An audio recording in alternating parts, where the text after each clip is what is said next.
In 2013, the EU passed the Offshore Safety Directive, and joining us is Taff Powell, IADC's Executive VP. Taff, thanks so much for joining us. Pleasure. So tell us about this directive and what are some of the implications? It's a post-Macondo reaction where the Europeans felt very exposed because they had similar conditions in European waters to the Gulf of Mexico. And after considerable research, they published legislation last year. The legislation consolidates global best practice, which I think is very satisfactory because we don't think bureaucrats or regulators can actually invent best practices, but they need to take account of them, and they have. So it's a sort of safety case plus regime. No jurisdiction is perfect, they're saying, but some of the advanced regimes like the UK, Norway can pick up a little bit, and other European regimes can fall into line.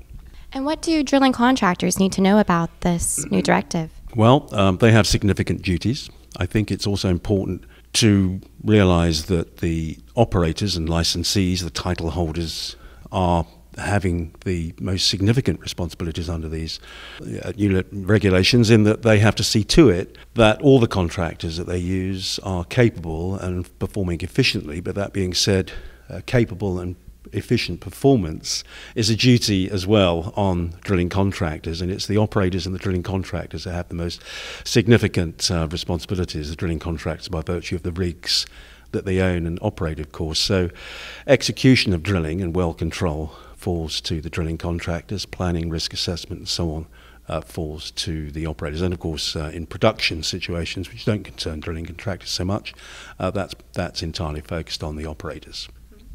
And you recently moderated 2 workshops. What were some of the feedbacks and key takeaways?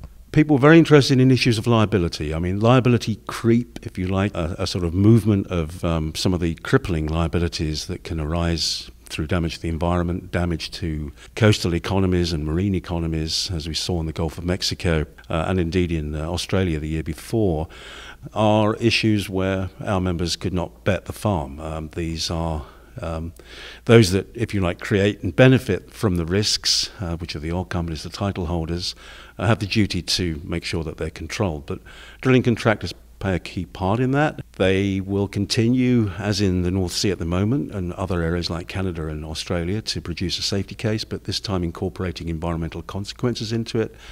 Emergency response provisions go in there as well. And there's also a common reporting format across Europe where all the incidents are going to be reported in a similar way, achieving a sort of transparency goal that has really eluded our industry for years, but this is going to make it statutory to report in the same way. Lastly, I think the benefit of a level playing field. If there's anything to be really gained out of this, is a common set of regulations across 22 offshore regions, which will do more to encourage a sort of consistent and effective safety culture than the raft of fragmented jurisdictions that we have in Europe at the moment. Well, Taff, thanks so much for your time today. Pleasure. And thank you for joining us on drillingcontractor.org.